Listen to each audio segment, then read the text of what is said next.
Senator Sheldon Whitehouse just issued one of the most chilling warnings yet, that Trump's allies are quietly turning the Department of Justice into a political weapon. What he reveals in this hearing should alarm every American who believes in the rule of law. Thank you, Chairman. I will take this opportunity to put up what I consider to be a red flag of a MAGA takeover of the Department of Justice.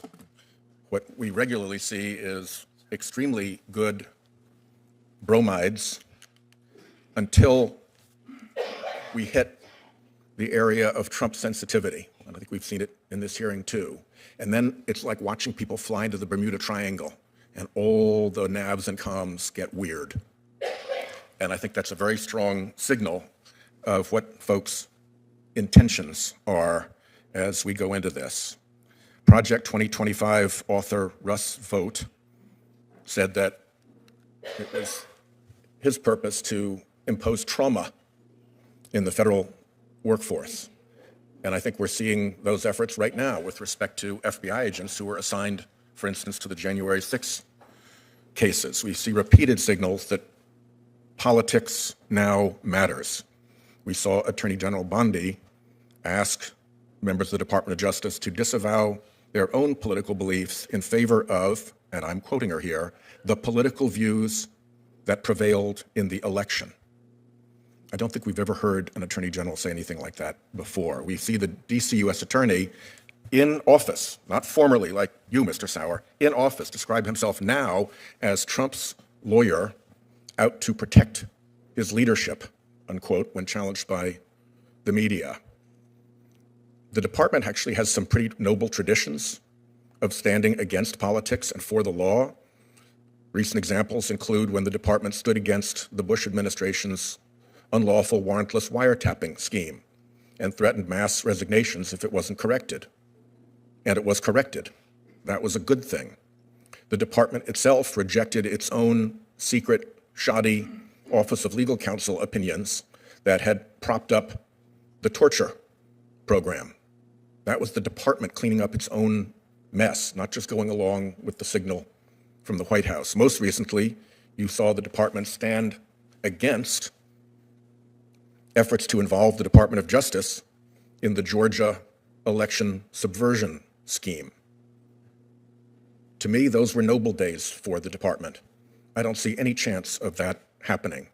What I see in front of me now is an Environment and Natural Resources Division that has already been decapitated. No coincidence that the biggest polluters are the biggest donors to Trump's campaign. I see the entire kleptocracy, anti-kleptocracy initiative of the Department of Justice eliminated, canceled, just as we watch a president cozy up to Vladimir Putin. Whatever Trump Russia was, it still is. And to take down the department's effort that goes after Russian oligarchs who prop up Putin sends a terrible and, to me, unjustifiable signal.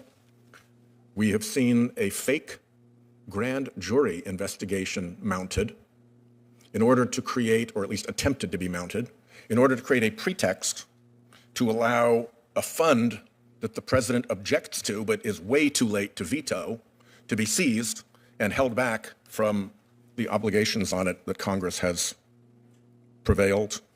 provided. And recently we saw a flagrant pretense that the withdrawal of the prosecution of New York's mayor was not part of an agreement, the Latin term for agreement being quid pro quo. And then you saw Tom Homans from the administration go right onto TV and say, yeah, this was an agreement, and if you don't honor it, I will be, and I won't use the phrase that he used because it's vulgar. I hope that in some way I can call to each of your sense of decency so that when the moment comes, which it will, when you're asked to choose between the public duties of the Department of Justice and the political imperatives of the Trump administration, you'll come down on the right side. I'm sad to say I don't see any indication of that right now. This is not politics. This is a warning. Inside the Department of Justice, something is shifting. An institution built to serve the Constitution is being bent towards serving one man. Not the country, not the people. One man. Loyalists are being placed into powerful positions.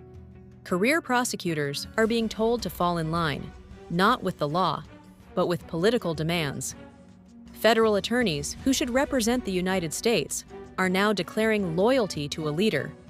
That's not justice. That's not independence. That is power consolidating in the shadows. Once, the Justice Department stood up to presidents. Officials were willing to resign rather than abandon the rule of law. They swore an oath to the Constitution, not to power. But now, that tradition is fading. Units designed to expose corruption and foreign influence are being dismantled. Investigations into wealthy power brokers and oligarchs are quietly pushed aside. The message being sent is unmistakable. If you are connected, if you are loyal, you are untouchable. This isn't a policy debate.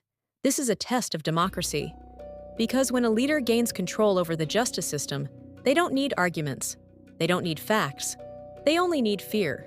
Democracies don't collapse in one dramatic moment.